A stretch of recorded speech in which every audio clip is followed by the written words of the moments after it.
नमो अरिहन्ताणं नमो सिद्धाणं नमो आयर्याणं नमो वज्राय नमो लोके सव्वता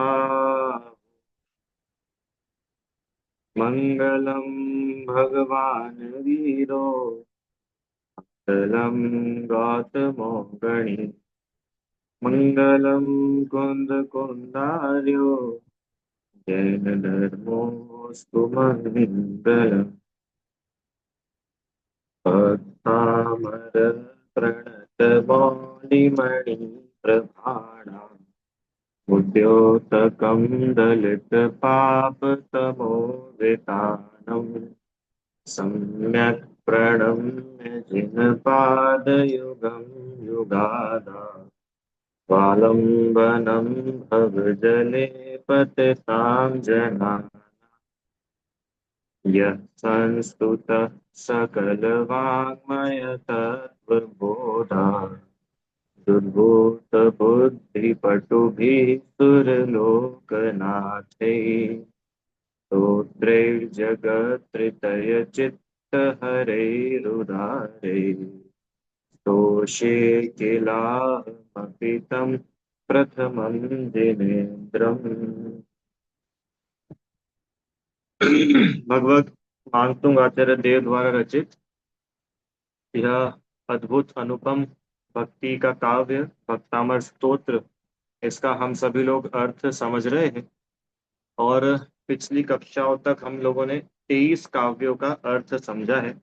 अभी लगभग लगभग यह आधा स्तोत्र अपन लोगों का होने वाला है। इसमें हम लोगों ने पिछले काव्यों में क्या देखा था, एक बार उसका शॉर्ट रिवीजन करते हैं, आगे चलते हैं। 23 नंबर।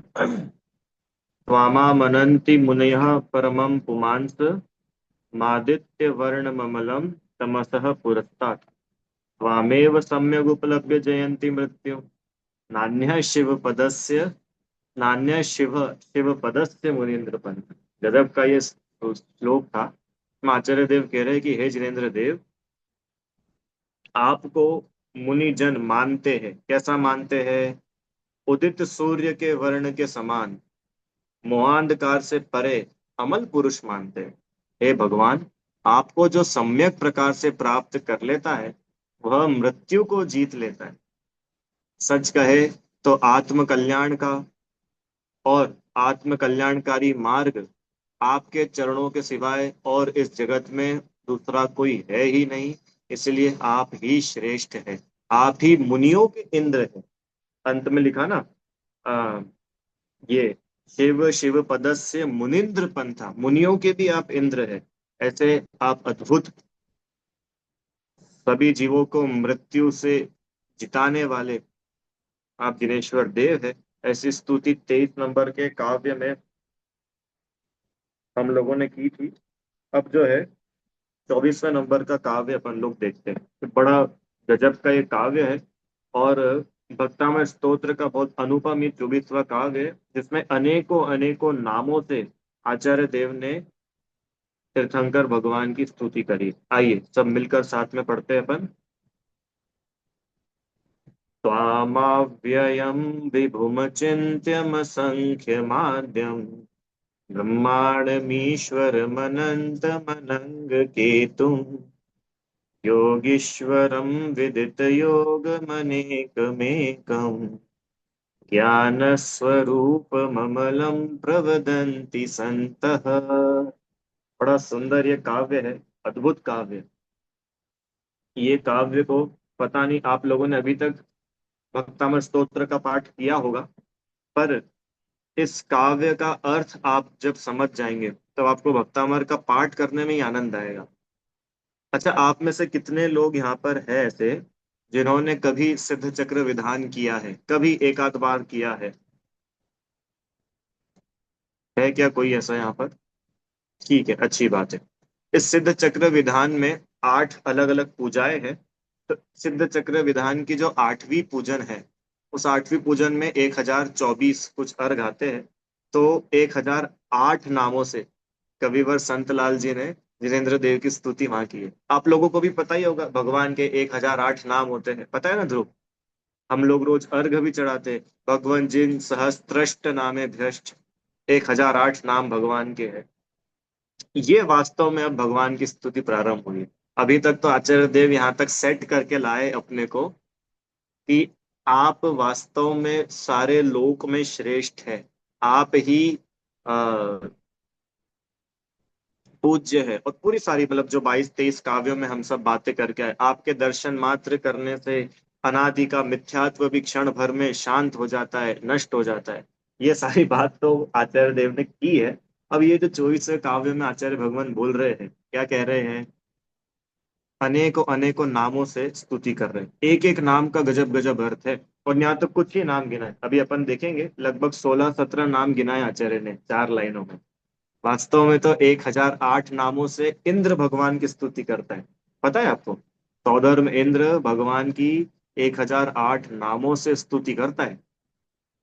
दूसरे छंद में अपन ने पढ़ा ना, क्या? यह संस्तुत सकल वांग्मय तत्व बोधात, उद्भूत बुद्धि पटु भी सुरलोकनाथ। आपकी स्तुति तो सुरलोक के नाथ करते हैं। हे भगवान, हम क्या करें? फिर भी आचार्य देव के अंदर में भक्ति समा नहीं रही है, बिल्कुल बाहर बह करके आई गई। तो क्या स्तुति कर रहे, देखो। आइए शुरू कर। त्वामाव्ययम, ठीक है। तो त्वामाव्ययम से त्वाम इतना निकाल लो, अव्यय अलग कर दो। ठीक है। तो पहला हो गया त्वाम, माने आपको। अब लास्ट लाइन में देखो क्या लिखा है, प्रवदंती संतः। प्रवदंती मतलब भली प्रकार से, उत्कृष्ट प्रकार से कहते हैं। वदंती मतलब होता है कहना, कहते हैं। कैसे कहते हैं? प्र मतलब प्रकृष्ट, उत्कृष्ट रूप से कहते हैं। ध्रुव, तो भैया कहते होंगे, क्या फर्क पड़ता है? पर सुनो, हर कोई नहीं कह रहा, ऐसे वैसे की बात नहीं है। कौन कहते हैं? संत कहते हैं। संत किसको बोलते हैं पता है? संत मतलब, संत माने सज्जन पुरुष। सज्जन पुरुष कहलाते संत। तो हे जिनेन्द्र देव, आपको सज्जन पुरुष कहते हैं। क्या कहते हैं? अब वो पूरी लिस्ट गिनाएंगे। ठीक है, तैयार हो आप सब लोग? अरे हाँ कि ना? चलो, आइए शुरू करते हैं। त्वामाव्ययम विभुमचिंत्य असंख्य माध्यम। अब देखो इस लाइन में कितने सारे नाम गिनाए आचार्य ने। त्वाम माने आपको। अब एक एक काउंट करते जाना ध्रुव, ठीक है। पहला अव्ययम, अव्ययम पहला अव्यय। दूसरा विभु, मिल रहा है सबको? देखो संस्कृत में क्या होता है कि दो अक्षर ज्वाइन होते हैं तो वो अ और आधा म मिलकर के पूरा म हो जाता है, राइट? तो आप उसको, उसका संधि विच्छेद करते जाना साथ साथ में। अव्यय, विभु, अचिंत्य। अचिंत्य मिल गया सबको? अचिंत्य कहाँ लिखा है? ऊपर देखो, ऊपर इस यहाँ पर जहाँ काव्य लिखा है अचिंत्यम। फिर मसंख्य लिखा है ना, मसंख्य, वो अचिंत्यम हो गया, इधर हो जाएगा असंख्य। असंख्य और आद्य। फिर ब्रह्मांड, ईश्वर, अनंत, अनंग केतु। गजब गजब नामों से स्तुति की है। चलो अपन शुरू करते हैं, अपन पढ़ते जाएंगे, आपको समझ में आता जाएगा। आइए। त्वाम माने आपको। क्या कहते हैं? हे जिनेन्द्र देव, संत पुरुष आपको अव्यय कहते हैं। अव्यय, ये क्या हुआ अव्यय? व्यय मतलब होता है नष्ट हो जाना, व्यय मतलब होता है नाश हो जाना। अव्यय मतलब इसका उल्टा कर दो, नाश नहीं होना। हे जिनेन्द्र देव, आप अव्यय है। अव्यय है मतलब आप अक्षय है। आपके जो आत्मिक गुण प्रकट हुए हैं, जो केवल ज्ञान आपका प्रकट हुआ है, जो आत्मा की संपत्ति आपकी प्रकट हो गई है, अब वो कभी नष्ट होने वाली नहीं है। जिन अनंत गुणों को आपने धारण किया है, उन अनंत गुणों का अब कभी भी अभाव नहीं होने वाला। इसलिए हे भगवान, आप अव्यय। अरे जगत के बाकी जितने पद है, जगत के बाकी जितनी संपदाएं है, संपत्तियां हैं, ये सब तो सब एक ना एक दिन खत्म हो जाती है। अरे होती है कि नहीं होती है? कोई व्यक्ति मेहनत करके खूब करोड़ों अरबों खरबों इकट्ठे करे तो वो भी उसके खत्म हो जाते, छूट जाते। पर हे भगवान, आपके जो अनंत गुण प्रकट हुए हैं, अब इनका कभी भी अभाव नहीं होने वाला। हमेशा रहेंगे, इनका कभी भी व्यय नहीं होगा। इसके लिए कैसा है? आप अव्यय है। व्यय मतलब होता है नाश होना, छूट जाना। आया समझ में? और देखो क्या बोल रहे हैं, आप अव्यय है। अव्यय है मतलब आप अपने आत्म स्वरूप से कभी भी च्युत च्युत नहीं होते। आप अपने आत्म स्वरूप से कभी भी बाहर नहीं आते। आप अपने आत्म स्वरूप, जैसे आत्म स्वरूप की लीनता आपके प्रकट हुई है ना, अब वो कभी भी नष्ट नहीं होने वाली। देखो, आत्म स्वरूप की लीनता तो मुनिराज के भी होती है, ध्रुव। पर मुनिराज अधिक समय आत्म स्वरूप में लीन नहीं रह पाते, राइट? और भगवान की वे तो जो आत्मा में लीन हुए तो हुए, अब कभी वो आत्मलीनता का अभाव जिनके नहीं होने वाला, ऐसे अव्यय। ये देखो, ये इसको बोलते हैं असली स्तुति। अभी तक तो कभी सूरज लेके आ रहे थे, कभी चंद्रमा लेके आ रहे थे, अब आचार्य देव ने बोला हटाओ इन सबको। अब तो जो जिनेन्द्र देव आपके वास्तविक जो गुण हैं, हम उन गुणों से आपकी स्तुति कर रहे हैं। ठीक है? आपकी जो शुद्धता प्रकट हुई है, अब उसका कभी भी नाश नहीं होगा। आप शाश्वत हो। आपने जिस पद को प्राप्त कर लिया है, ये भगवत पद, ये शाश्वत है, ये अविनाशी है, इसका कभी भी नाश नहीं होगा। आ रहा है क्या समझ में? अविनाश, क्या गजब! पहला क्या बताया? अव्यय। वामाव्ययम, आपको संत पुरुष प्रवदंती संता कहते हैं। कैसा कहते हैं? अव्यय। आप अव्यय हैं। वाह! आइए दूसरा देखते हैं। विभु। विभु मतलब क्या होता है? विभु मतलब होता है वैभव संपन्न। विभु मतलब वैभव संपन्न। दो अर्थ है विभू के। एक तो अर्थ होता है व्यापक। व्यापक मतलब होता है फैला हुआ। हे जिनेन्द्र देव, आप व्यापक है। आप फैले हुए हैं। कहाँ फैले हुए हैं? क्यों ध्रुव? भगवान तो वहां है समोच्च शरण में, कहाँ फैले हुए? कि नहीं, आप भले ही समोच्च शरण में विराज रहे हैं, पर आपका जो ज्ञान है ना, आपका ज्ञान लोकालोक में व्याप्त है, लोकालोक में फैला हुआ है। इसलिए आप विभू हैं। आया समझ में? एक बात। दूसरी बात, आपके जो वैभव, आपका जो गजब वैभव है, जगत में आपके जैसा वैभव अन्य किसी के पास में है ही नहीं। इसलिए आप वैभव संपन्न होने से आप कैसे हैं? आप विभु है। क्यों? क्या वैभव है भगवान के पास? ना उनके पास में महल है, ना उनके पास में कार है, ना उनके पास में सोना चांदी है। क्यों ध्रुव भाई? भगवान के पास में क्या वैभव है?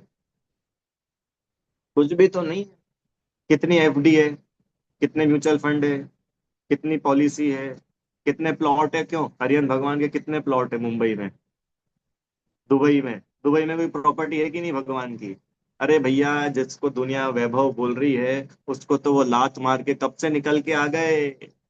हम लोग उसी में उलझे हुए हैं। वास्तव में तो वैभव संपन्न वे है, अपन लोग नहीं। अपन लोग तो परिग्रह वाले हैं।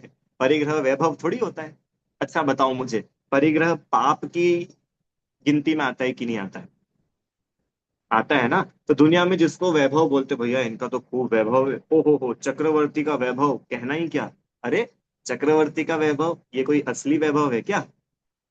ये तो परिग्रह है। ये अपना आत्मा का स्वभाव थोड़ी है।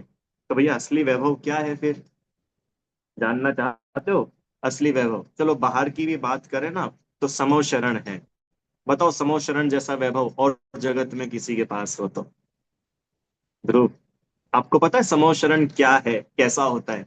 अरे, समो शरण जैसा इस विश्व में, इस पूरे तीन लोक में कोई दूसरी रचना नहीं है। ये सेवन वंडर्स तो सब फेल है उसके आगे, समो शरण के आगे। कभी वास्तव में अपने को कभी अवसर मिलेगा, अभी आएगा वैसे आगे भी समो शरण के बारे में कुछ चर्चा होगी, छत्र चमर वगैरह। समो शरण अपने आप में विश्व की अद्वितीय रचना है। कौन बनाता है भैया समो शरण की रचना? कौन करता है? कौन करता है? सौधर्म इंद्र की आज्ञा से कुबेर करता है, कुबेर। कुबेर माने सबसे ज्यादा धनाढ्य, वो उसको बोलते हैं कुबेर। सब कुछ लगा देता है, सब कुछ। किसके लिए ध्रुव? वो समोशरण किसके लिए है? तीर्थंकर देव के लिए। क्या गजब बात है! पूरा का पूरा समोशरण भगवान के लिए रचा गया। बस, और उस समूह शरण को वो छूते भी नहीं है। क्या बोला? पूरा समूह शरण तीर्थंकर देव के लिए रचना हुई। अच्छा, जब तक वो तीर्थंकर नहीं हुए थे तब तक तो कोई समूह शरण नहीं था, और जब तक वो तीर्थंकर पद पर रहे तब तक वो समूह शरण की रचना थी। 12 सभाएं लगती है, मनुष्य, तिर्यंच, देव अपने अपने स्थान पर बैठते हैं। आहा, भगवान की दिव्य ध्वनि खिलती है, और गजब का वहां पर वातावरण रहता है। समूह शरण में दिन रात नहीं होता। समूह शरण में इतने रत्न जड़े होते, इतने रत्न जड़े होते कि बाहर भले ही दिन रात चले, समूह शरण में तो रत्नों की ही प्रभा चारों ओर फैली होती है। ऐसा सुंदर वो समूह शरण। तो समूह शरण है किसके लिए, किसका वैभव है वो समूह शरण? इंद्र का। इंद्र का वैभव नहीं है, भगवान का वैभव है। क्या है? तीर्थंकर होते हैं ना, तीर्थंकर, एक्चुअली ये तीर्थंकर नाम का एक कर्म है, ध्रुव। तो ये तीर्थंकर नाम कर्म जिस भी जीव के उदय में होता है, उसके इतना पुण्य का उदय होता है, इतना तीव्र पुण्य का उदय होता है कि उसको ये सारी सुविधाएं मिलती है, सारा वैभव मिलता है। तो बोल रहे हैं कि बाहर की दुनिया का वैभव तो छोड़ो, वास्तव में तो आप विभु है। क्यों आप विभु है? समो शरण जैसा वैभव। समो शरण ही नहीं है अकेला, वो सब लगा ना, 100 इंद्र जिनकी हाजिरी करते हैं। अपने यहाँ तो एक नौकर नहीं मिलता ढूंढने जाओ तो, उसको पैसे दो तो भी अपने हाथ नहीं जोड़े। ध्यान आ रहा है? अरे पहला ही काव्य, भक्तामर प्रणत मौली मणि प्रभाणा। अमर मतलब देव, देवों की मुकुट की मणियों से जिनके चरणों में प्रभा हो रही है। देवों के मुकुट की मणियां जिनके चरणों से शोभायमान हो रही है, माने वो देव भी जिनके चरणों में आके झुक रहा है। अब आप इमेजिन कर सकते हो ऐसे तीर्थंकर का क्या वैभव होता होगा। अब ये बाहर का वैभव चल रहा है, अभी आत्मा तक तो पहुंचे ही नहीं है। असली वैभव, कल्पना आंटी जी, तो क्या असली वैभव भी कुछ होता है क्या? कि हाँ, ये जितनी भी अभी तक बात की ना पिछले 5 मिनट में, चाहे समो शरण हो, चाहे इंद्र आकर के झुक रहा है, चाहे सिंहासन हो, चाहे छत्र हो, ये सब तो छूट जाएगा। छूट जाएगा मतलब कि जब तक तीर्थंकर प्रकृति का उदय है तब तक है, सिद्धालय में थोड़ी ना ये सब चीजें। तो वास्तव में जिनेंद्र देव का असली वैभव क्या है, उनका अपना ध्रुव, क्या है उनका असली वैभव? उत्कृष्ट विभूति। क्या है वो उत्कृष्ट विभूति? वो उत्कृष्ट विभूति है केवल ज्ञान लक्ष्मी। वो है उत्कृष्ट विभूति, केवल ज्ञान। आया क्या समझ में? दिव्य ज्ञान, ये है भगवान की असली उत्कृष्ट विभूति। एक बात और आपको बताता हूँ, दिव्य ध्वनि शब्द सुना है? दिव्य ध्वनि, दिव्य ध्वनि क्यों बोलते हैं? दिव्य ध्वनि का क्या अर्थ होता है? दिव्य ध्वनि, दिव्य ज्ञान देने वाली वो ओमकार में ध्वनि है, इसलिए उसका नाम है दिव्य ध्वनि। समझ में आया? तो दो बातें, विभु, विभु माने उत्कृष्ट विभूति जिनके पास है। कैसी है उत्कृष्ट विभूति? बाहर में तो समोशरण आदि विभूति है ही, और अंतरंग में केवल ज्ञान लक्ष्मी। केवल ज्ञान से उत्कृष्ट और क्या है इस जगत में? अनंत, अनंत दर्शन, अनंत ज्ञान, अनंत चतुष्टय जिनके प्रकट है। चलो, दो हो गए, आइए तीसरा देखते हैं। अचिंत्य। हाँ हाँ हाँ, अचिंत्य मतलब क्या होता है? अचिंत्य मतलब, चिंत्य, चिंत्य मतलब होता है चिंतन करने योग्य। बोलते ना भैया चिंतन, चिंतन मतलब समझते हो? मन में उनके बारे में विचार करना, उसको बोलते हैं चिंतन, राइट? अचिंत्य, कि हे जिनेन्द्र देव, आप तो हमारे चिंतन के ही पार हो, आपके बारे में हम क्या चिंतन कर पाए, इसलिए आप अचिंत्य हो। याद आ रहा है क्या?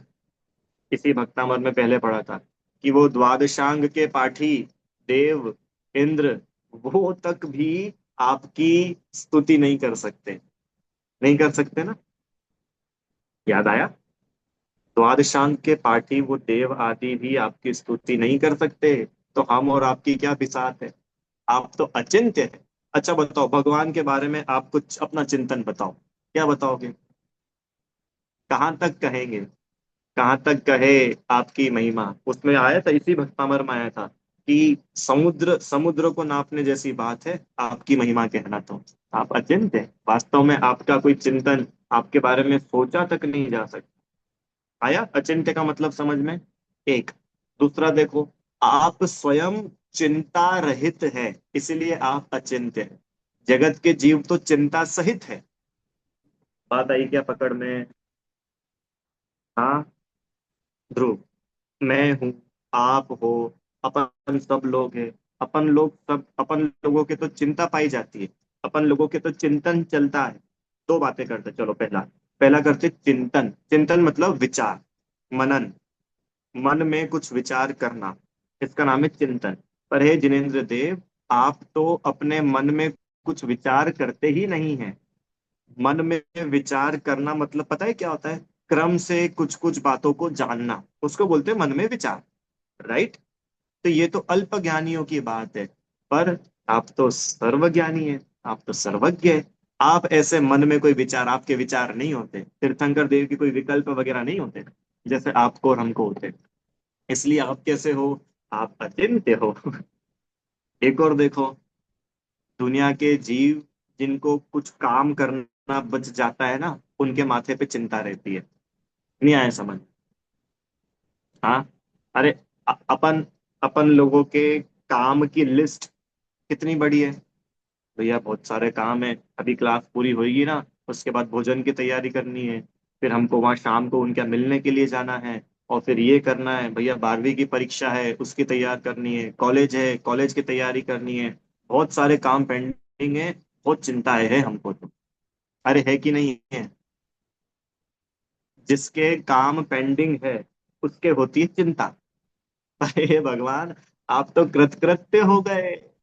अब ऐसा क्या काम रहा जो आपका पेंडिंग रहा हो?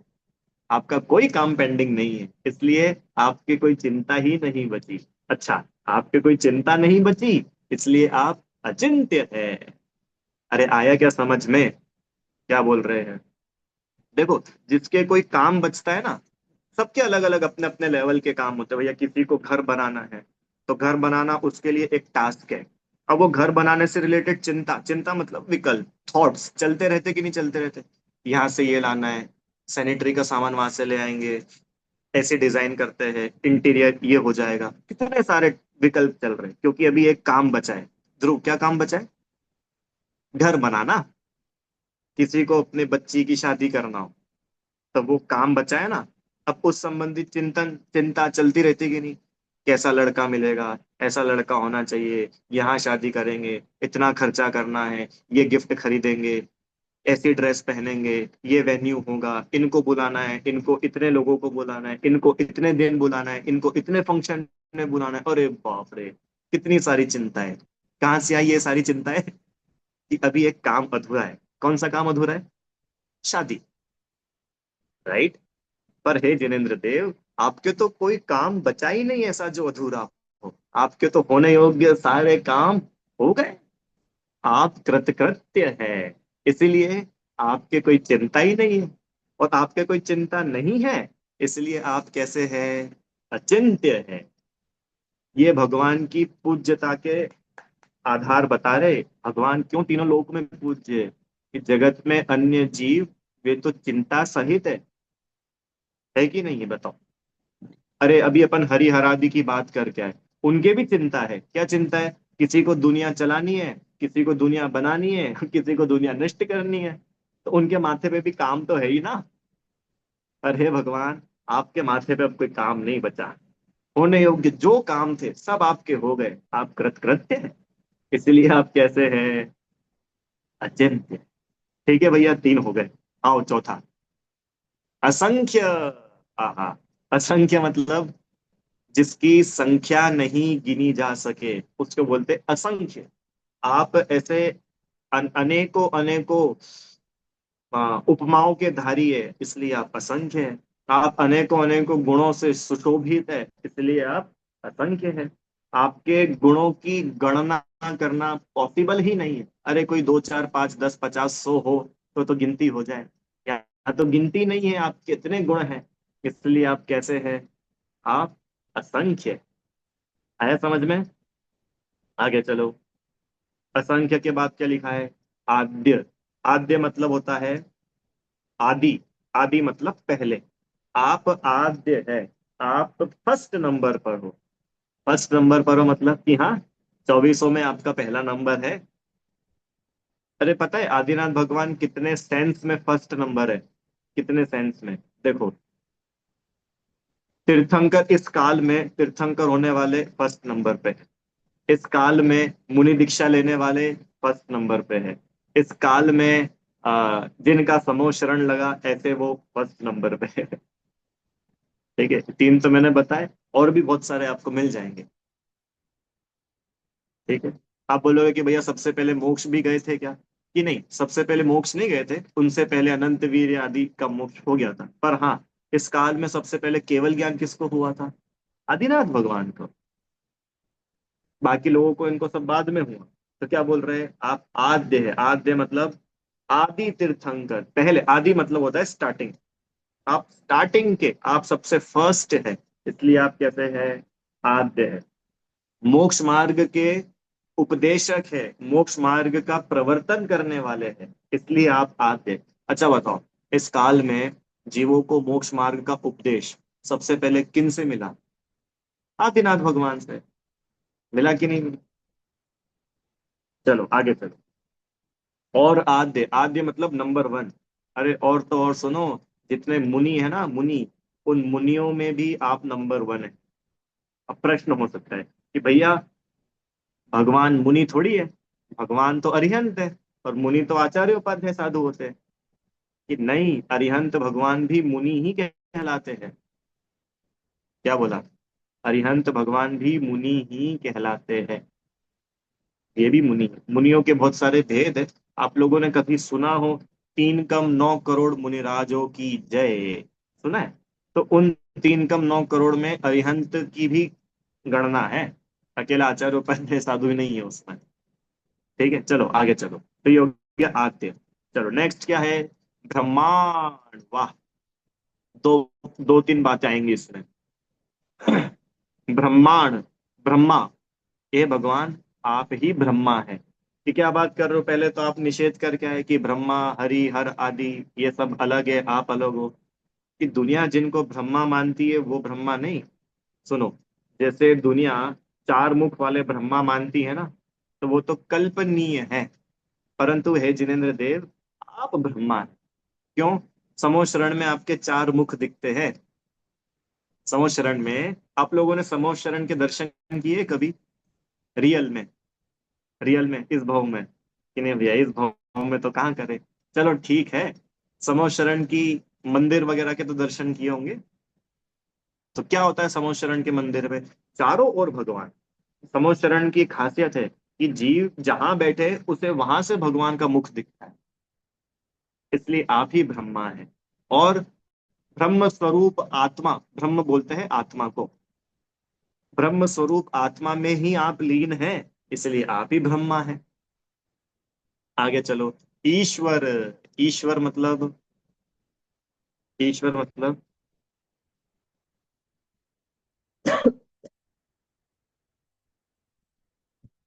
ईश्वर मतलब जिनके ऐश्वर्य होता है वो कहलाते हैं ईश्वर। सर्व शक्तियों से संपन्न होने से आप ही ईश्वर है। प्रश्न, भगवान सर्वशक्तिशाली है? भगवान में सारी शक्तियां हैं?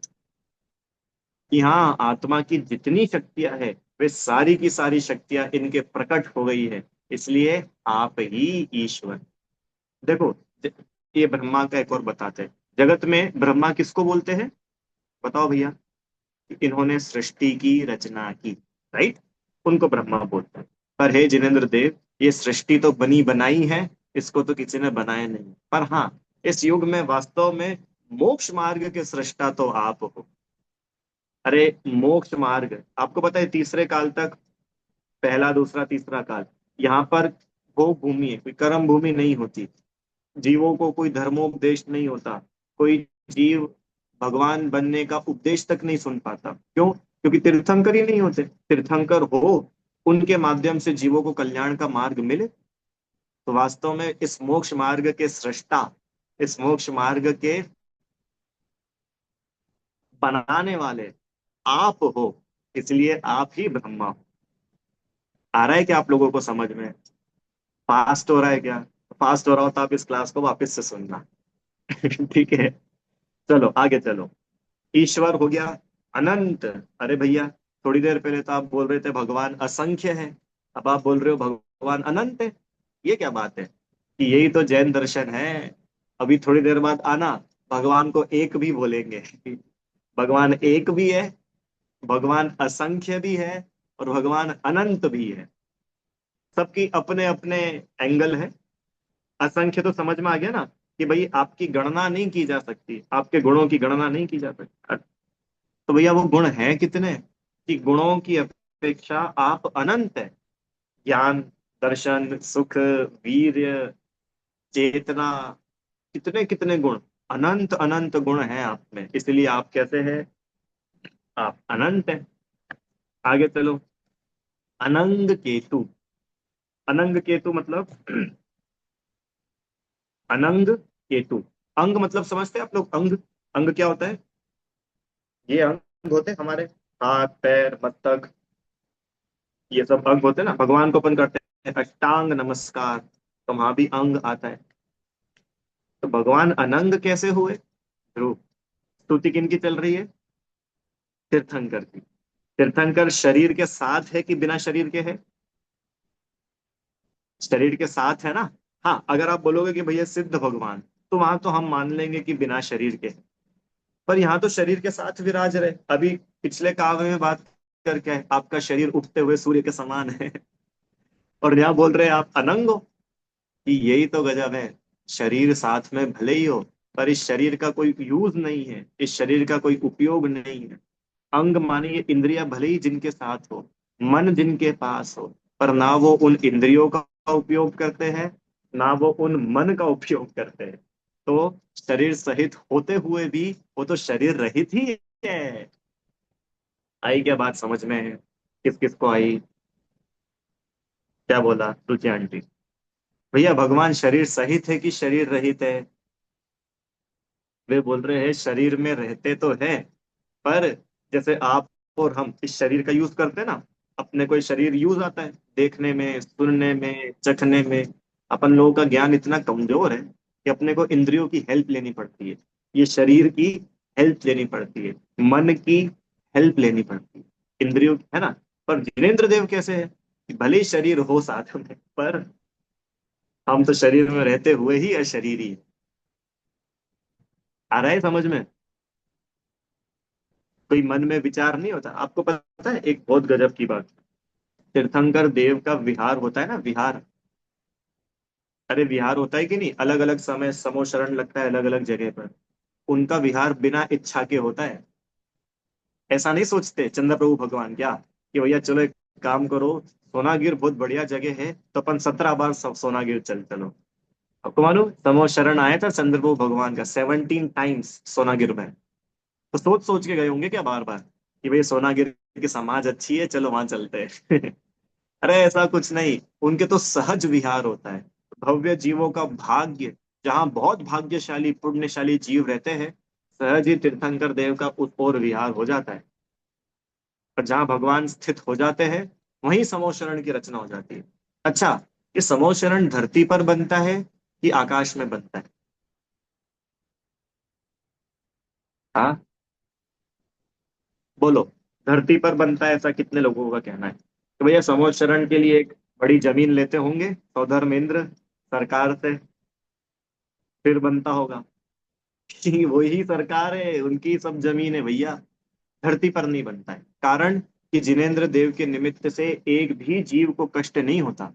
अब मेरे को बताओ, अगर धरती पे समोशरण बन गया, अब किसी को अगर वो जगह क्रॉस करनी है तो वो कैसे क्रॉस करेगा? इतना बड़ा समोशरण है, तो जगह ब्लॉक नहीं हो जाएगी? तो जगह एंगेज नहीं हो जाएगी? तो कहाँ है, चलो खत्म करो, आकाश में बनेगा। पूरी समोशरण की रचना धरती से 5,000 धनुष ऊपर, 500, 500 धनुष, हाँ, 500 धनुष ऊपर, ऊपर आकाश में होती है। देख लेना भैया, 500 की 5,000। पूरे समोशरण की रचना ऊपर आकाश में होती है। जिनेंद्र देव का ऊपर आकाश में विहार होता है, जहां वे स्थित हो जाते हैं, वहीं समोशरण बन जाए। जहां से वे उठ जाते हैं वहां समोचरण खत्म, समोचरण आगे चला जाता है। ऐसे ठाट बाट है भगवान के। चलो आगे। तो अनंग, अनंग मतलब अंग रहित। अंग माने शरीर आदि। शरीर में होने पर भी शरीर से काम नहीं लेते, इंद्रियों से काम नहीं लेते, इसलिए वे अनंग है। इसके दो अर्थ बनते हैं, एक तो अनंग और एक केतु। एक तो ये बनता है और दूसरा अनंग केतु साथ में भी बनता है। ठीक है, तो अभी अपन लोगों ने अनंग का अर्थ देखा। केतु का मतलब क्या होता है? केतु मतलब होता है ध्वजा। केतु मतलब ध्वजा। तो जिस प्रकार ध्वजा लहराती है, दूर से ही ध्वजा ये उद्घोष कर देती है। देखो, जैसे अपने को मंदिर की ध्वजा ध्वजा दिख जाती है ना, तो ध्वजा दिखते से ही पता चल जाता है ओहो यहाँ मंदिर है। ऐसे ही जिनेन्द्र देव ध्वजा के समान है, जो दूर दूर तक इस जैन धर्म की प्रभावना करते हैं। ऐसे वो केतु है। और अनंग केतु, अनंग केतु मतलब वे कामजयी है। किसी भी प्रकार का काम, किसी भी प्रकार का कषाय जिनके नहीं बची, ऐसे वे अनंग केतु। चलो कितने हो गए? अब देखो शुरू की दो लाइन में कितने हुए, काउंट करें अपन। मेरे साथ काउंट करना। पहला अव्यय, विभु, अचिंत्य, आद्य, ब्रह्मा, ईश्वर, अनंत, अनंग केतु। ठीक है, 8 हो गए। आगे चले। अब देखो अगले में कितना आएंगे। क्या बोल रहे हैं अब आगे? अब बोल रहे हैं योगीश्वरम विदित योग मनेकमेकम ज्ञान स्वरूप ममलम प्रवदंति। योगीश्वर, हे जिनेन्द्र देव, आप योगीश्वर हैं, योगियों के भी ईश्वर है। योगीश्वर मतलब, योगीश्वर मतलब योगियों के भी ईश्वर। योगी कौन होते हैं? योगी, योगी मतलब मुनिराज। योग, योग करने वाले को बोलते हैं योगी। ठीक है, तो भैया कौन सा योग करते हैं योगी? सूर्य नमस्कार करते हैं क्या? कौन सा वाला योग? उन योगी की बात नहीं चल रही। योगी मतलब जो आत्म साधना करते हैं वो कहलाते हैं योगी। तो ऐसे आत्म साधकों के भी आप कौन हो? ईश्वर हो, उनके भी नायक हो, उनके भी नाथ हो, इसलिए आप योगीश्वर हो। विदित योग, विदित योग मतलब रत्नत्रय रूप योग के ज्ञाता। विदित मतलब होता है पता होना। आप लोगों ने सुना होगा ना, आप सभी को यह विदित होगा, ऐसा सुना है? सूचना वगैरह आती है तो उसमें लिखते हैं आप सभी को यह विदित होगा कि अगले महीने हमारे यहाँ पर ऐसा ऐसा होने वाला है। तो विदित मतलब होता है ज्ञान होना, पता होना। तो हे जिनेन्द्र देव, आप योग के ज्ञाता हो। योग मतलब होता है समूह। योग मतलब पता है, योग, एक योग तो वो होता है हाथ पैर वाला, उसकी बात नहीं कर रहे अभी। एक योग मतलब होता है समूह। जैसे हिंदी में बोलते हैं ना, कुल योग। कुल योग सुना है? कुल योग, एडिशन करते हैं जब, एडिशन, कि भैया 4 + 3 + 3, कुल योग कितना हुआ? 10। योग मतलब होता है उनका टोटल, उनका समूह। तो योगों के आप ज्ञाता है, तो किस योग के, किस समूह के? तो अनेक। अब यहाँ पे उन्होंने बोला रत्नत्रय रूप योग के आप ज्ञाता है, सम्यक दर्शन ज्ञान चारित्र के आप ज्ञाता है। ठीक, अनेक अर्थ बन सकते हैं। और अगर योग के बारे में अपन देखें, तो आपने ऐसा योग लगाया, ऐसा आसन लगाया, आपको पता है आदिनाथ भगवान ने दीक्षा ली ना, दीक्षा लेते से ही 6 महीने तक एक ही आसन में विराजित रहे। सभी को पता है ना, दीक्षा लेते से ही प्रभु मौन हुए और 6 6 महीने का उपवास लेकर के एक ही आसन में विराजित हो गए। आप ही वास्तव में योग को जानने वाले हैं। ठीक है, आगे चलो। अब भैया अनेक भी हो, अनेक हो मतलब अनंत गुण धारक हो, जो जैसा हो उसके लिए आप वैसे हो। क्या बोल रहे हैं? जो जैसा हो उसके लिए आप वैसे हो। अभी इतनी सारी स्तुति की ना, अब देखो स्तुति तो सिर्फ एक ही भगवान की चल रही है, पर अभी स्तुति करते करते 23 काव्य तो हो गए, तो एक भी काव्य में रिपीटेशन नहीं किया। अनेक प्रकार से आपकी स्तुति करना संभव है, इसीलिए आप अनेक हो। अनंत गुण धारक हो। और तो क्या कहे, सहस्त्र नामों से स्तुति के योग्य हो। अरे आप लोग को समझ आ रहा है कि बहुत सरल है। शब्द थोड़े से कठिन हो सकते हैं, पर अगर अपन बहुत थोड़ा भी अगर उसमें माइंड लगाए, अपना उपयोग लगाए, वेरी इजी। आप अनेक हो, मतलब अनेकों अनेकों नामों से आपकी स्तुति करते हैं, इसलिए आप अनेक। आप ही ब्रह्मा हो। अभी शुरू में हमने बात की, देखो 24 नाम तो यही बता दिए। 24 नहीं, कितने, 16 17 तो अभी यही बता देंगे इस 24वें काव्य में। शुरू में हमने बात की थी 1008 नामों से, तो उसमें सिद्ध चक्र विधान में बताया। तो हे भगवान, आप अनेक हो। और सुनो सुनो सुनो, अनेक होने पर भी आप एक हो। अरे समझ में आया कि नहीं? आपको एक उदाहरण देता हूं तो समझ में आएगा, ऐसे नहीं आएगा। सुनो भैया, सीता जी, नहीं, सीता जी का ले ले। आ, रामचंद्र जी का लेते हैं। सुनो भैया, रामचंद्र जी। रामचंद्र जी सीता के लिए क्या है? जल्दी बोलते जाओ। पति, राइट। कौन है? पुत्र। लव कुश के लिए कौन है? पिता। लक्ष्मण के लिए कौन है? भाई। तो अनेकों लोगों के लिए आप अनेक अनेक अनेक अनेक हो। किसी के लिए भाई हो, किसी के लिए पति हो, किसी के लिए पिता हो, किसी के लिए पुत्र हो। पर हो तो आप एक राम ही ना। अरे आया कि नहीं समझ में? अनेक होकर के भी आप एक ही हो। कोई राम 10 नहीं है अलग अलग, राम तो एक ही है। अनेकों के लिए वो अनेक प्रकार के हैं। आया क्या समझ में? ध्रुव, तुम भाई भी हो, तुम बेटे भी हो, तुम दोस्त भी हो, क्लास में बैठे हो तो तुम स्टूडेंट भी हो, डॉक्टर के पास जाते हो तो डॉक्टर के लिए पेशेंट हो, दुकानदार के पास जाते हो तो दुकानदार के लिए ग्राहक हो। अब एक ही ध्रुव है, पर हर के लिए अलग अलग है।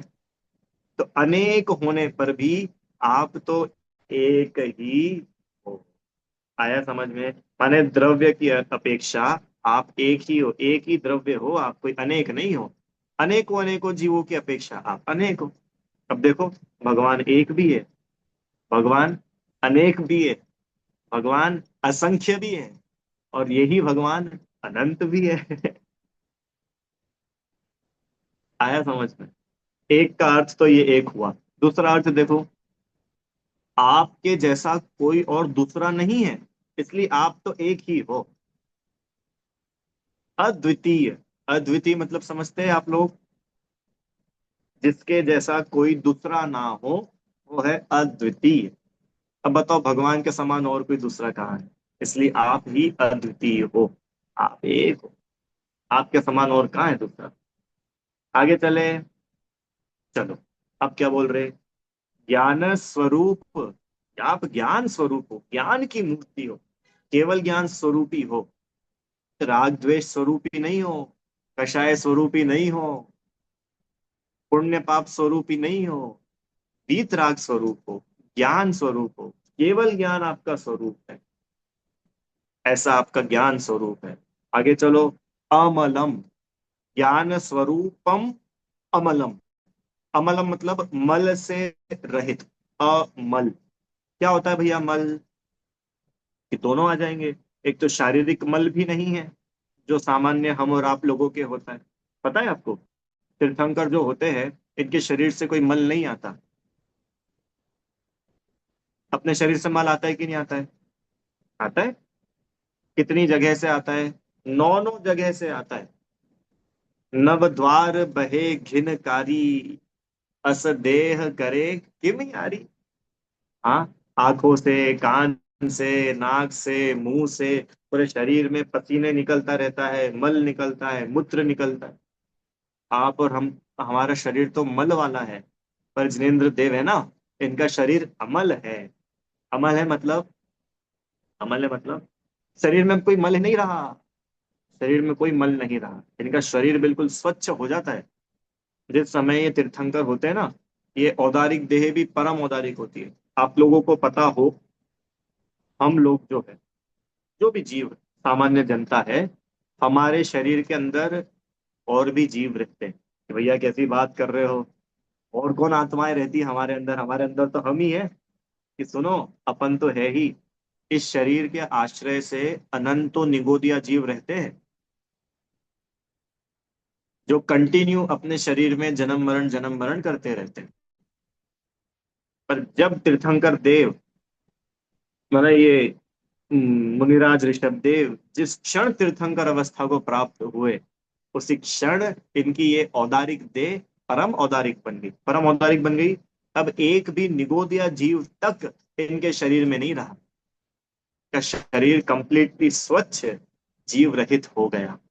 इसलिए आप अमल हो। ये तो हुई शरीर से बात। अंदर देखो, आत्मा में भी तो मल नहीं रहा।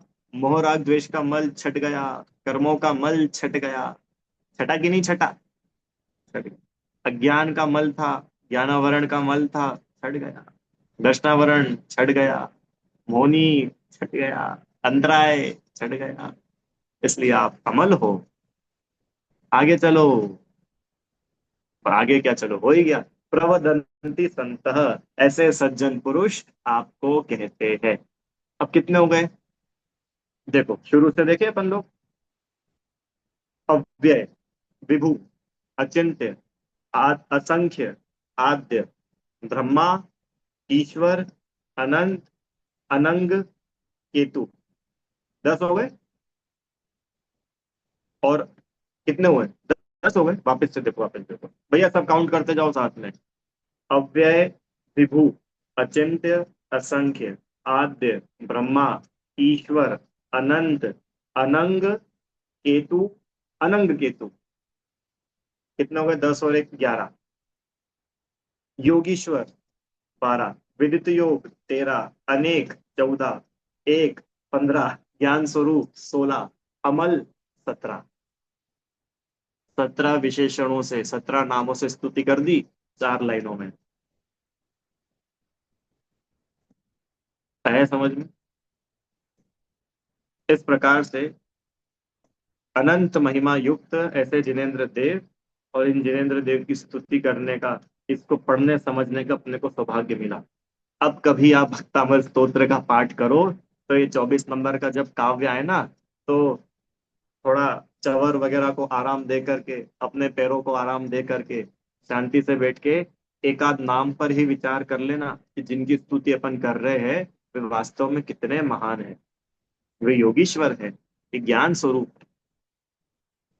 तो आनंद आएगा भक्तामर का।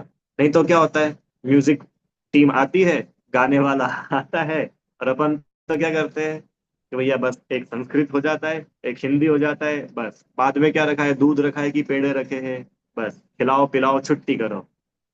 अरे भैया, ऐसे भक्तामर के पाठ में मजा नहीं आएगा। ऐसा भक्तामर का पाठ करो कि अपने हृदय में, रोम रोम में आदिनाथ भगवान बस जाए, तो आनंद आएगा। चलो इसका अर्थ एक बार अपन पढ़ लेते हैं। आइए क्या लिख रहे हैं।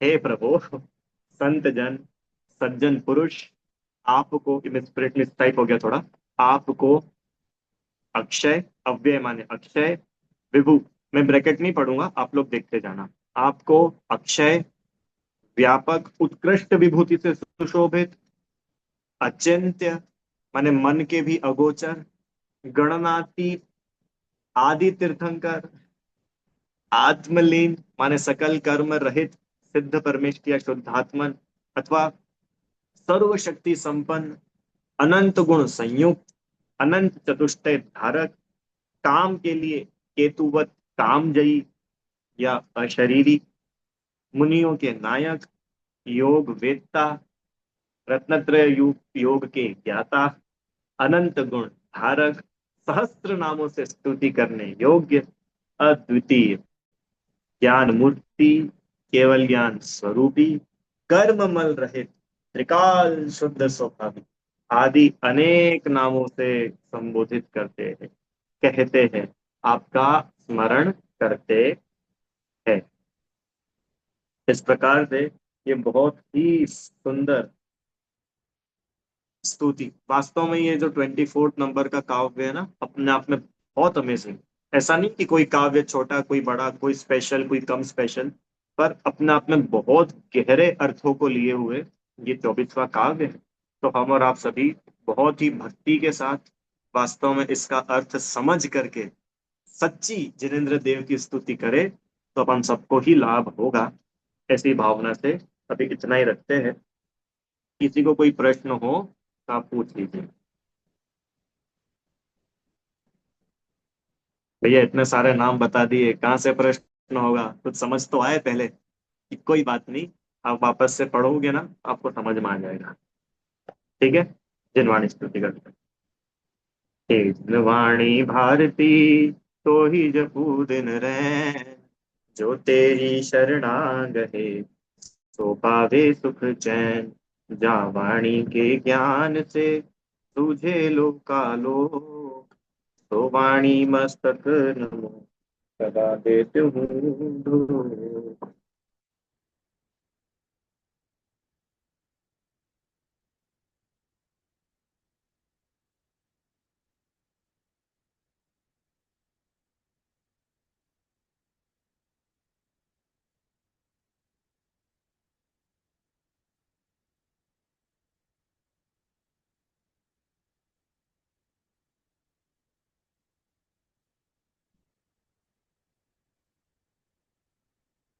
जय बोलिए द्वादशांग में जिनवाणी माता की जय हो।